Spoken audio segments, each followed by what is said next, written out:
Well, thank you for joining us at this virtual press conference.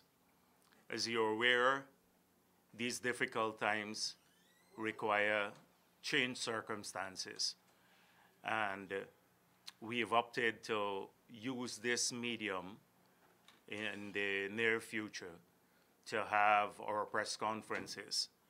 And we do not want to bring people together in gatherings where they have to be close to each other because that could put them at risk of being infected. And you know that this pandemic is a serious one and that our country is at risk. Many of our people are at risk, and we have to do all that it takes to ensure that we come out of this with the minimal number of infections, people being healthy and strong, and being able to return to a productive life. Our country is practically at a standstill, largely because of two issues, the COVID-19 issue and the unresolved matters surrounding elections. And both matters require very, very urgent attention because they put at risk our way of life as Guyanese.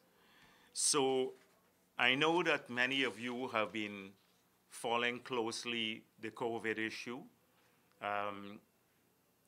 The advisories that have been out, you've been reading up extensively about the infection and its impact on people's lives. Many have called me out of frustration because of the measures that have been put in place to avoid the infection being spread. And you must be aware also that Dr. Irfan Ali, our president-elect, has set up a multi-stakeholders forum, and advice has been shared with him. In fact, that forum is working on several voluntary initiatives to try to alleviate the situation and help now. When the PPP assumes the reign of government, then those measures could be ramped up. But what we've been getting so far from the assessment, and we do not want to be critical of the national effort, we want to be helpful of the national effort, but you have a total lack of leadership by those who purport to call themselves ministers and by the government generally, from the president especially, on this matter. We have seen a differential treatment in the public sector, where there have been strong measures taken in some areas to send people home, etc. And then in other areas of public sector, people are still working, cramped together. I was told that in the sugar belt, that many of the sugar workers are going to work in the same trucks, in close proximity with each other, no mass, no public education, nothing of the sort, which could put them at risk, serious risk for contracting the virus. I've seen many people who do not want to pick up in public transportation or public health officials.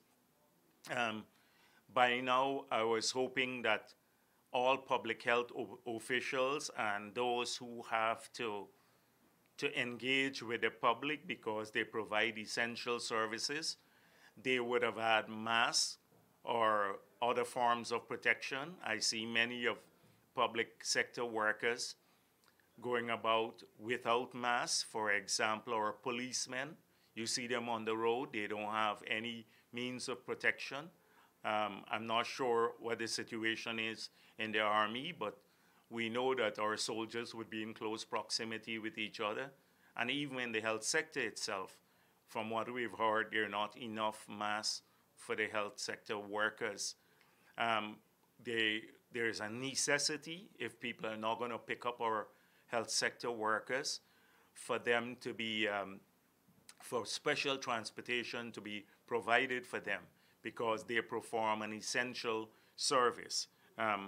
We have heard about the quarantining facilities, and that because there is a low level of testing done, either because of lack of kit or I don't know what the reason is, that many people in these quarantining facilities that are there, first of all, the conditions are not conducive to proper quarantining of individuals and can lead to a further spread of the virus. But a lot of, because there is a low level of testing, from what I've heard, is that some people who may have tested positive for the virus are also held in the same facilities with those who have been untested. And this is not a facility that would allow us to contain the virus, the spread of the virus. In fact, the quarantining facilities could very well be exacerbating the situation. We heard that there are very few masks. I think there could be an initiative, a national initiative, and I know that the multi-stakeholder forum created by Dr. Ali is working on voluntary initiatives to provide more masks to people. But if it's impossible to get masks imported, then they could be working on several initiatives to produce local masks. I don't know how effective they are, but from what I gather, they do contain the virus to some extent. And we'd urge people those particularly in the health sector, to work on an initiative that would see a widespread distribution of masks. We believe that people should be given food. There are many vulnerable people, particularly if you move to shut down markets and other places, that people should be given some food supply so that they can maintain their family whilst they battle through this issue. So all that I'm saying is that we have been watching this issue carefully. Our president-elect has been on top of the issue. He's very much concerned about the impact the issue will not only have on people's personal lives, but also in terms of the economic fallout of the virus. And he is working on a series of initiatives to ensure that once we get over this period, we return people's lives to normalcy and our country to prosperity. In the meantime, I want to urge people, as we've been doing, to wear the mask, even if it's homemade mask. And those who have a capability for doing so, the voluntary groups, the church groups, the temples, the mosques, the others who are engaged in social work, to sew some of these masks and distribute them to people so that people can wear them. That would help to prevent the spread of the virus. That the standard advisories that are out there, that people follow them aggressively. Washing your hands, making sure that if you go to the market or you procure your food, be conscious that the virus can live on material for a while, so that you have to sterilize the material, constantly be aware of those issues you're surrounding.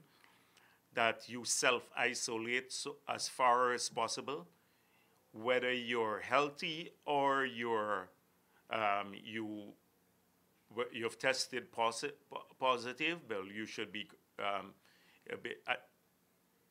be isolated if you've tested positive, but even if you're healthy and strong, and please self-isolate as far as possible. If you don't have to go out for an essential purpose, stay at home.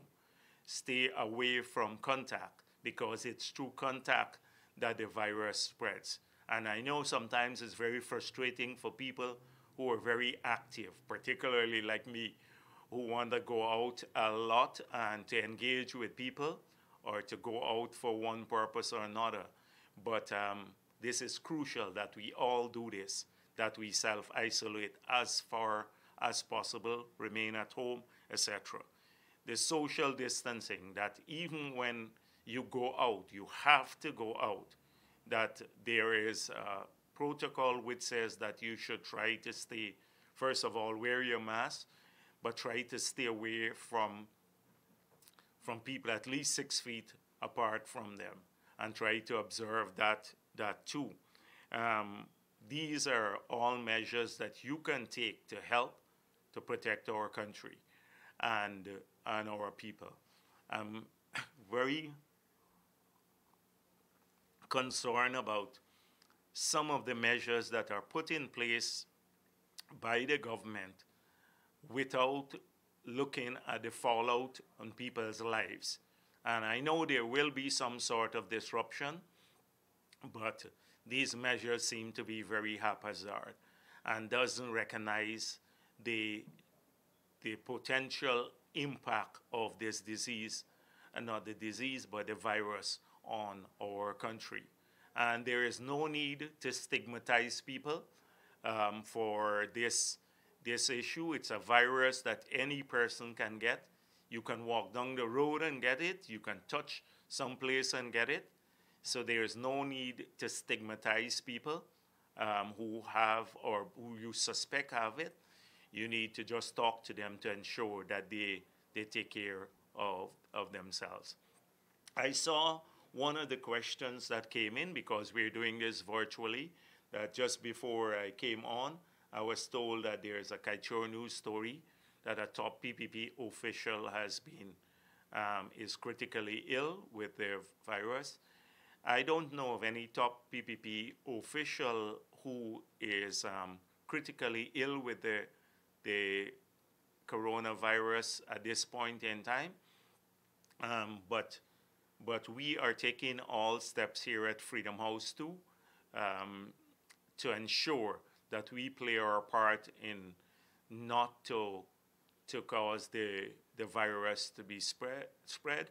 This is precisely why we have opted not to go out across the community to hold community meetings, although those are critically needed now to explain to people what's happening, not only with the coronavirus, but in terms of elections and the struggle to ensure that the will of the people prevails in these circumstances. So we have limited that contact.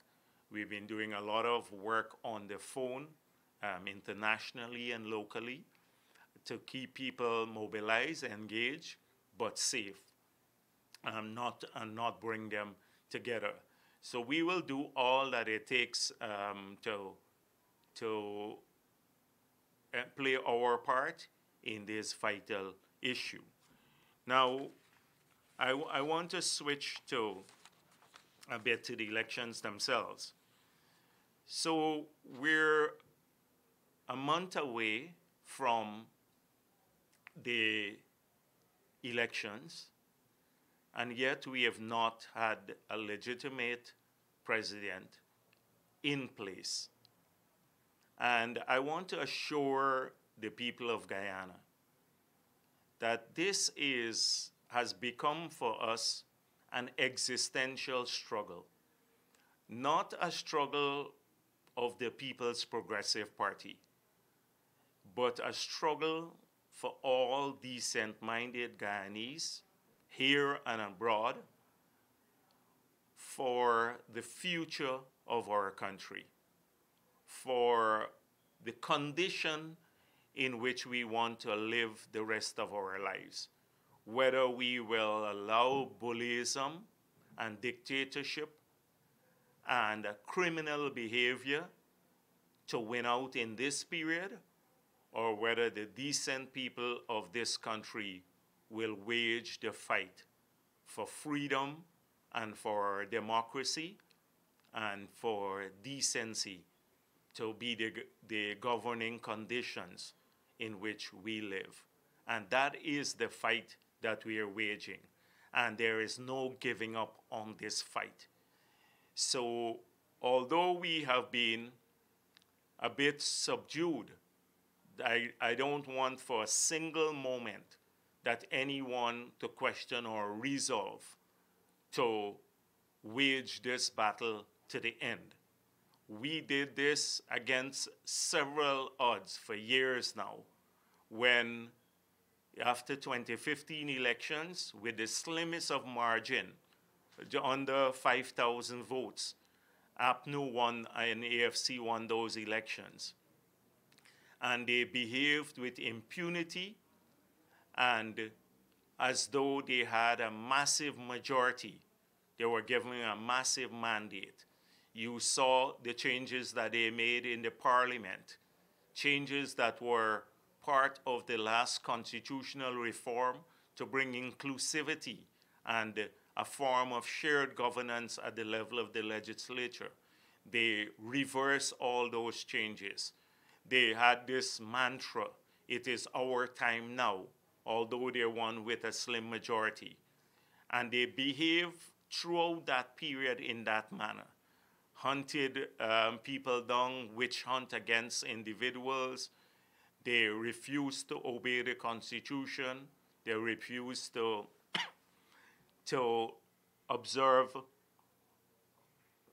and respect decisions of the court. They refused totally to comply with the financial laws of our country.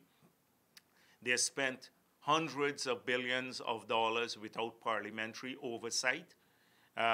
Even in the last elections, the run-up to the last elections, there was a massive abuse of state resources.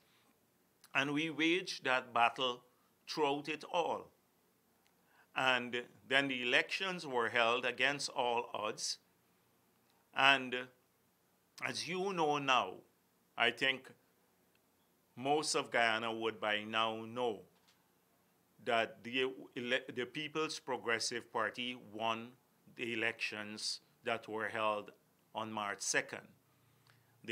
Almost all the small parties have conceded that. We have shown this not because of conjecture or just making a declaration that is not based on any fact. We have demonstrated this through uploading our statements of poll and the tally sheets for Region 4, which show a vastly different result than the fraudulent ones declared by Mr. Mingo and Lowenfield. And therefore, by now, most people know this. The international community on its own, independently, have said that the results for Region 4 are simply not credible, that they don't reflect the reality of the count, the statements of poll.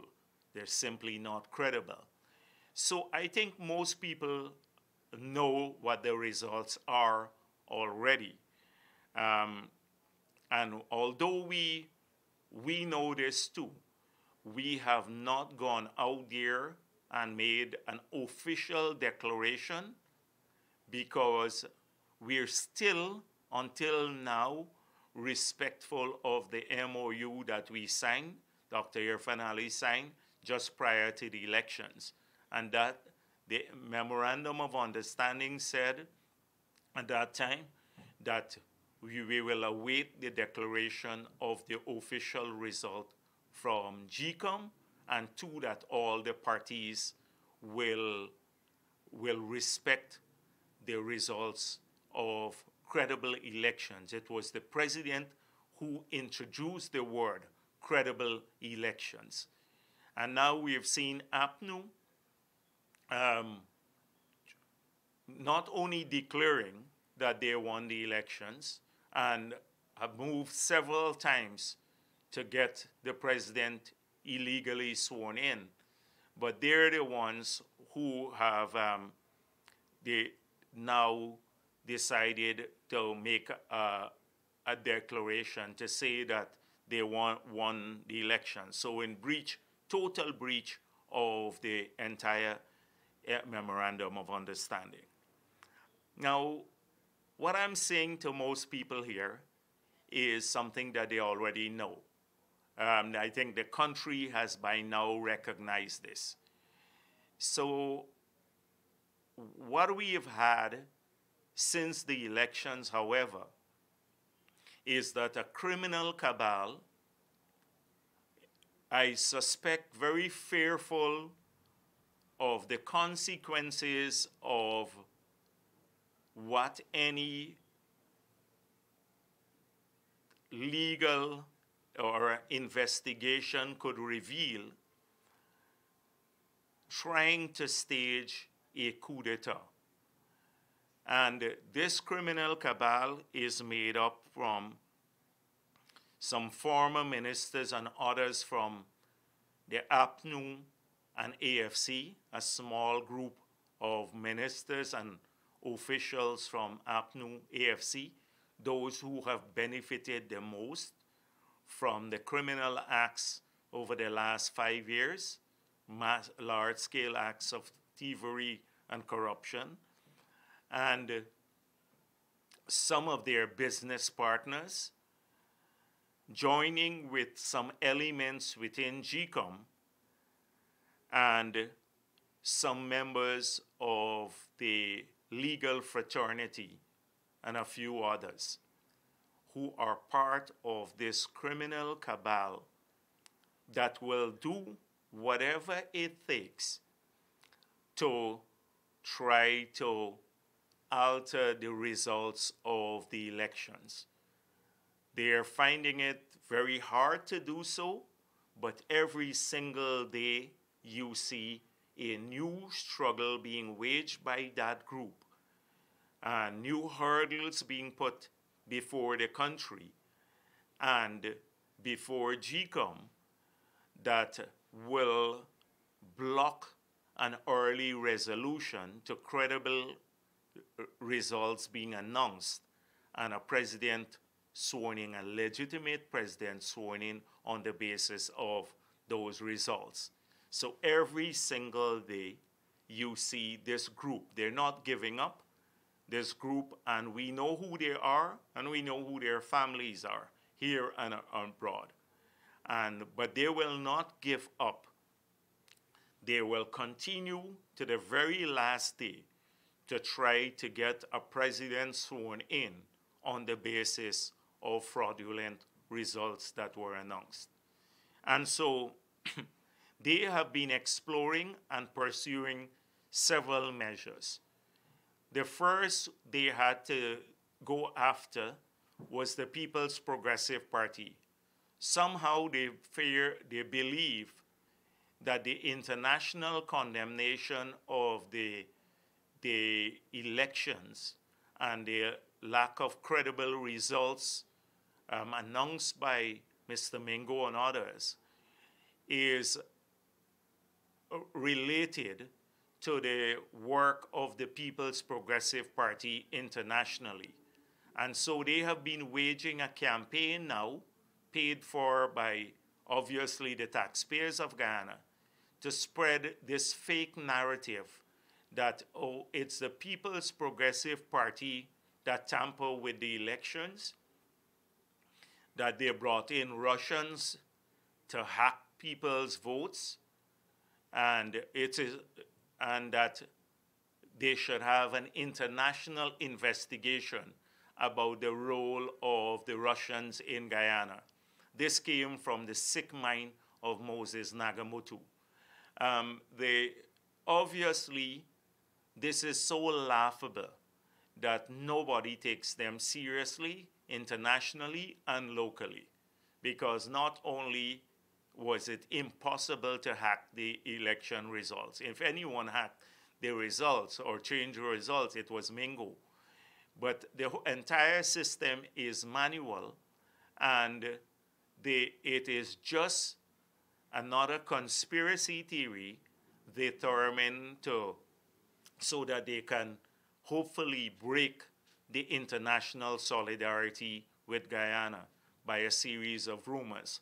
The next one that they've been peddling has been that the PPP paid Mercury 34 million US dollars to fix the results of the elections. Now, that is, again, another falsehood. Mercury is a public lobbying company in the United States of America, and they have to not only just register their involvement, but also say how much money they receive from any party or any firm that hires them to lobby on their behalf. And so 34 million Guyana dollars got morphed now into 34 million US dollars, another set of lies. So they have been, as I said before, this corrupt criminal cabal has been engaged in several initiatives. That's the first initiative. They're trying to peddle lies internationally. The second initiative has to be that they have started off on is to try to create a backlash against the international community by saying now, Guyana is a sovereign state, and that the international community should not be involved in making these statements about Guyana or criticizing the government of Guyana. Now, Guyana is a sovereign state. PNC is not the sovereign state, or AFC, APNU or AFC. They're not the sovereign state. And what the entire international community has been critical of is the fraudulent processes that have transpired so far, and the APNU AFC attempting to swear in a president on the basis of these results that are not credible. And this has not been done by the Western countries alone, but the Western countries have been very strong in their condemnation of this assault on democracy. But this condemnation has come from our own in CARICOM. You would have recalled Mia Mottley herself saying that every vote must be counted. It was Mia Mottley and the CARICOM leaders who tried to bring together an initiative that would have resolved this matter, and it was APNU and AFC who sabotaged that initiative. So the condemnation has come out from the European Union, from the Carter Center, from the OAS, from CARICOM, the Commonwealth. I saw CMAG issuing a very, very strong statement 2 days ago, and implying that should Guyana not move ahead and swear in a president on the basis of these results that are not credible, that there could be suspension from the Commonwealth. You would recall also that the two missions headed by the Commonwealth and the OAS were both headed by former prime ministers of the Caribbean, respected prime ministers. So for them to now talk about sovereignty, Guyana is a sovereign state and the international community must not criticize us. It is the outrage, the sense of anger and frustration that drove many of the observer groups to withdraw and end prematurely their missions to Guyana. And that not only have they done so and condemned what took place so far, but they have made it clear that no president sworn in on the basis of these results would be legitimate. And they have even threatened sanctions and consequences on Guyana. So APNU is all along, APNU and AFC and the criminal cabal. Not all APNU and AFC members, I must ensure that I make that differentiation, that there's some people there who are utterly disgusted with what's taking place now too in this country because they're putting all of us at risk. But it is this criminal cabal that is hanging on for dear life.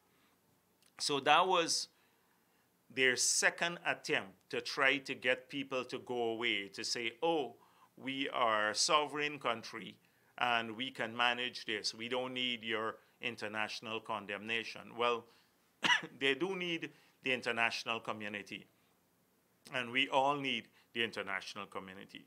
The third set of issues that this criminal cabal has been pursuing is an abuse of the court process.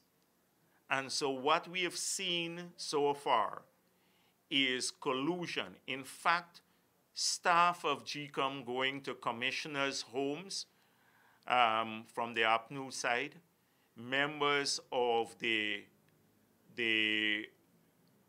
APNU camp going to commissioners' homes and meeting with the staff of GCOM. Many of them are trying to reach out to judges. They are trying to go judge shop, hoping that they can get a favorable judge to give a decision that would stop the recount. Look at the extent they've gone to.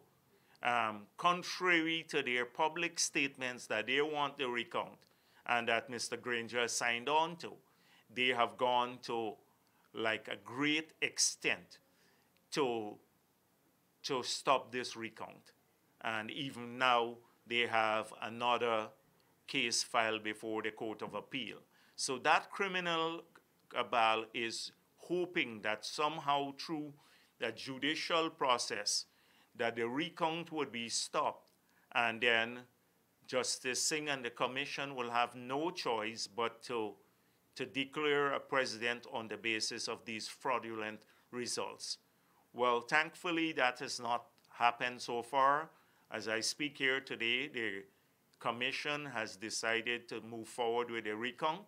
But trust me, this will not be the end of the matter. They will continue to try to sabotage and undermine it. And that is why the safety of the ballot boxes is crucial for us, and the integrity and transparency of the recount process whenever it happens, it would be of paramount importance to us. And we hope that the observers will be present, as many as possible, and we're arguing that the recount should be televised or put on social media so that all Guyanese can see these themselves, so that it will be done in a fully transparent environment.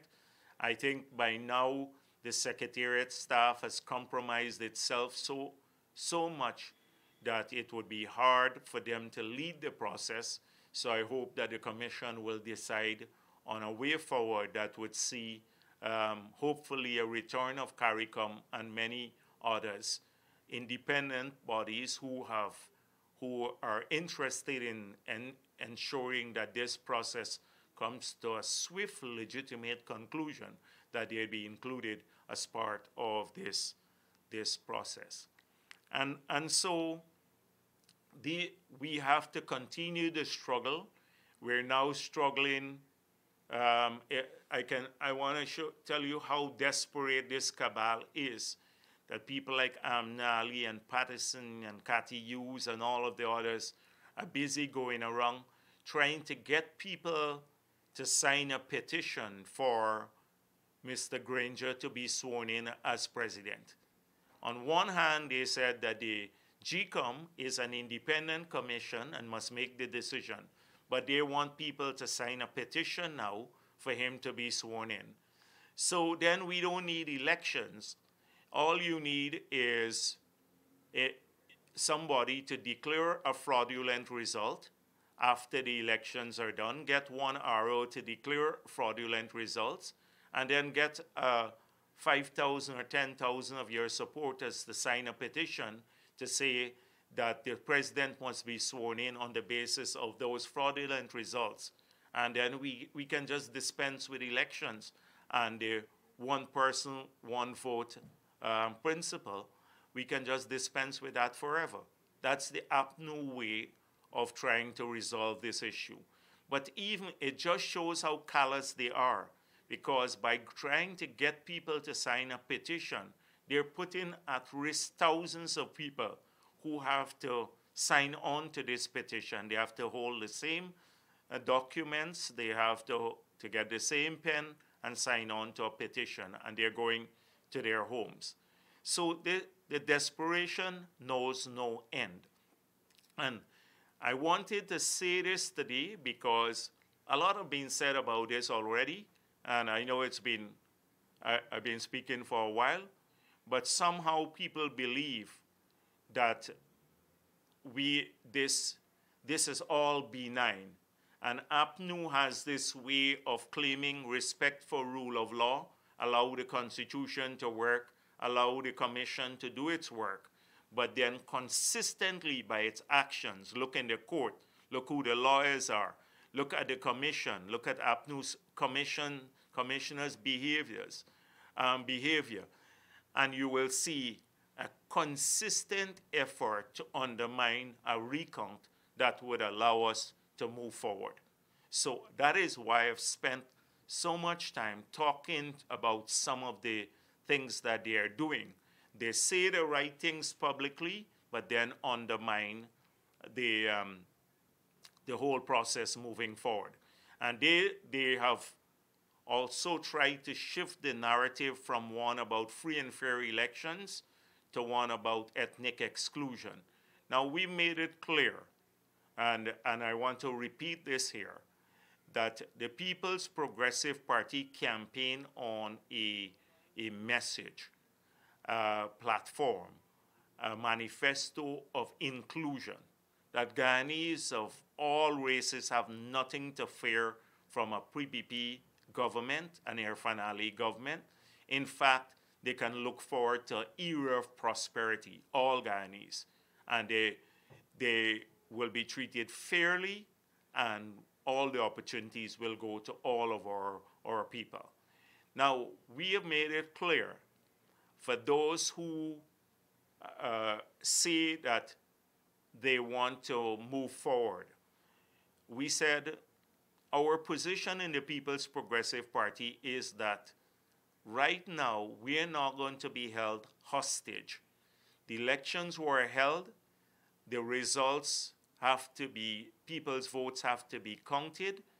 A president has to be sworn in on the basis of the results of the elections, the certified results of the elections, that once that president is legitimately sworn in, the People's Progressive Party is prepared to engage. But we will not do so on the basis of being bullied by a criminal cabal who think that they can capture this country, stage a coup d'etat before our very eyes, and then force us to the table.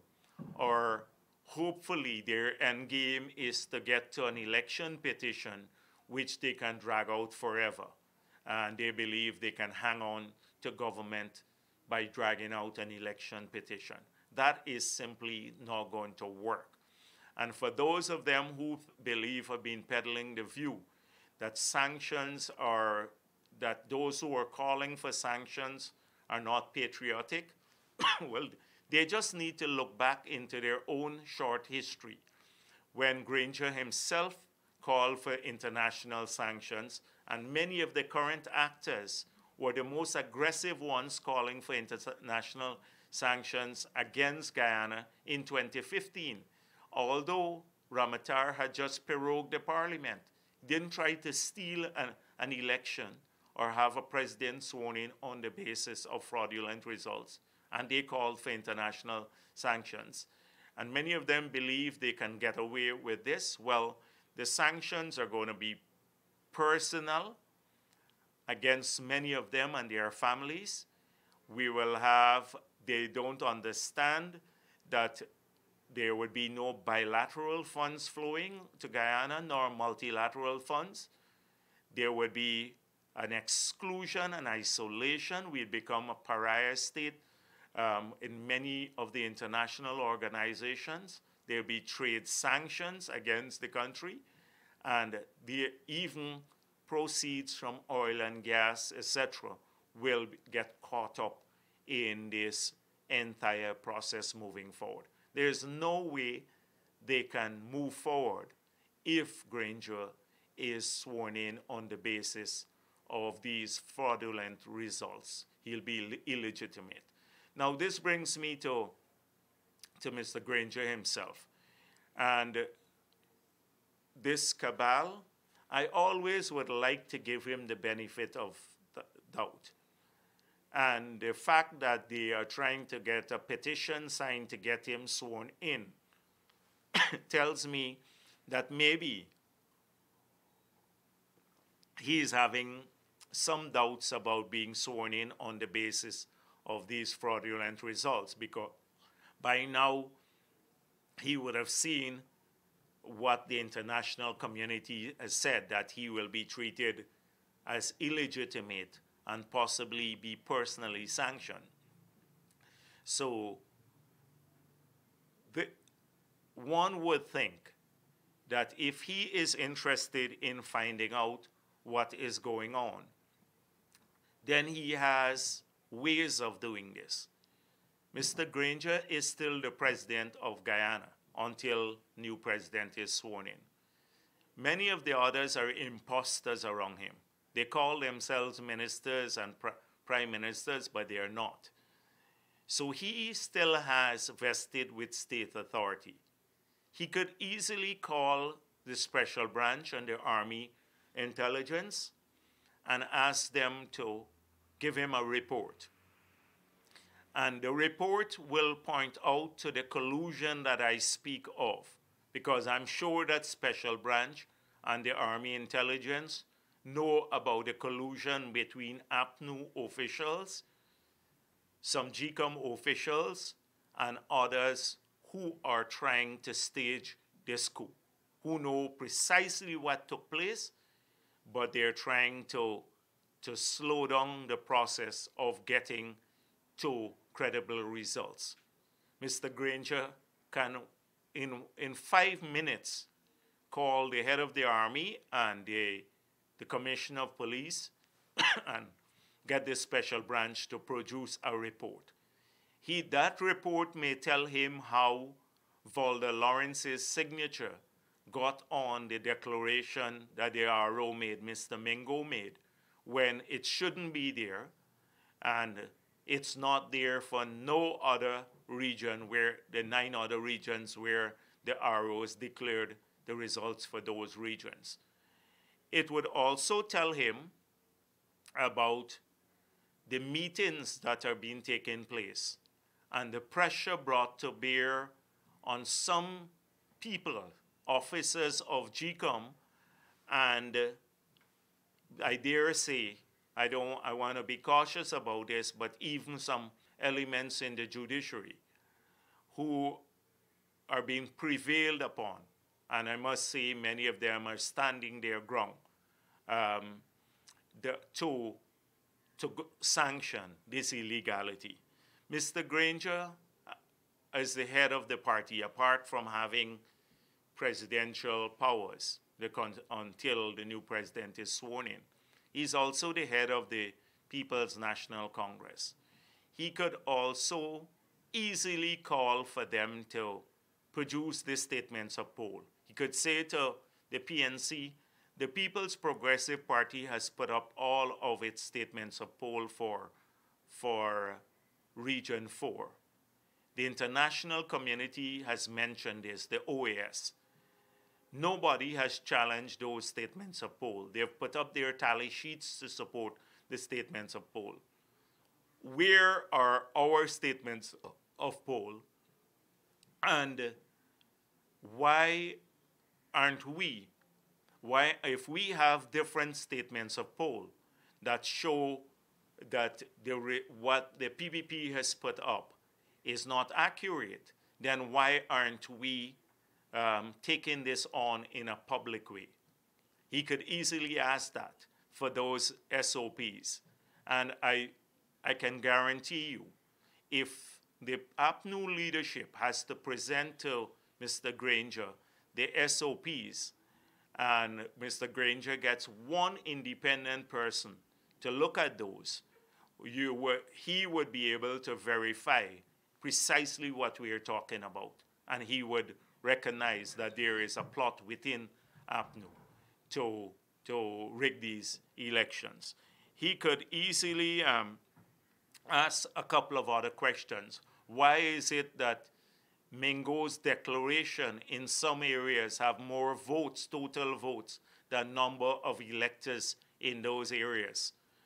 Then he could ask, why is it that only APNU and AFC and a few people in APNU and AFC believe that these results are credible, when the entire world, including Guyanese and many people who are even sympathetic to APNU and AFC, many who are members of APNU and AFC, do not believe these results, and only a small cabal believe that the results are accurate and I should be sworn in on the basis of these results. He could easily, he's not helpless, he could easily ask these questions and get to the truth.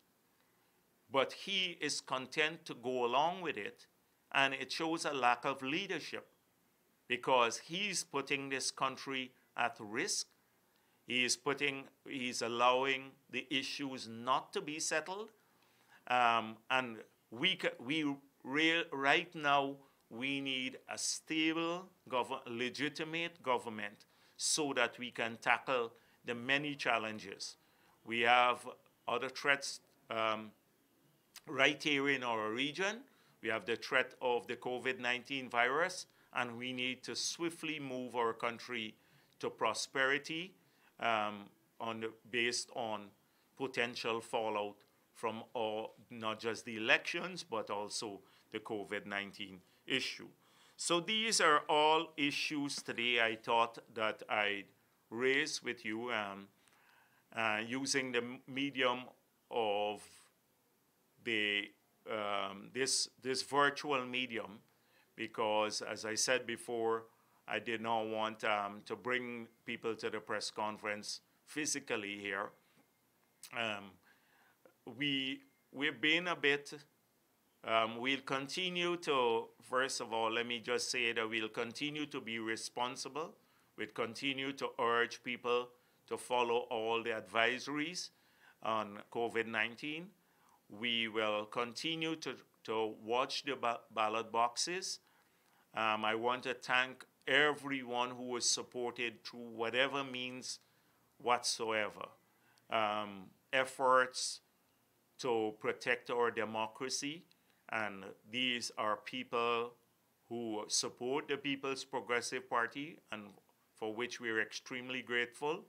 And there are many others who did not support the People's Progressive Party, who may have even supported APNU or the AFC, but they're concerned about the future of our country and legitimacy, that a legitimate government be sworn in, and they're part of that struggle to fight for decency and democracy. And I wish to also thank the international community for standing up for principle and for democracy.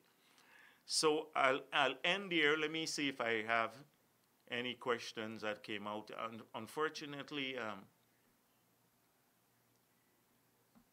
the, there are hundreds of questions here, and I don't know which of them are from the media, but what I will do at some point in time, I will ask Freedom House, and maybe through one mechanism, either through my Facebook page or that of the party's page, for people to submit a series of questions, and then I could answer these through the virtual medium again, or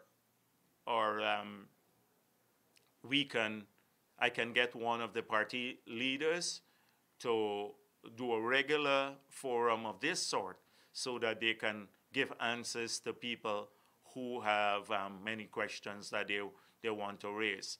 I know that people are anxious for news at home, and therefore we want to keep them engaged and informed, but also safe. So I'll end here, and for those reporters who may have submitted their questions, but it got lost in the thousands of other questions that have come up here, I could easily find another medium. Please contact Freedom House, Mr. Kwame McCoy, and he can get your questions to me, and I can answer them directly if you wish. Thank you very much.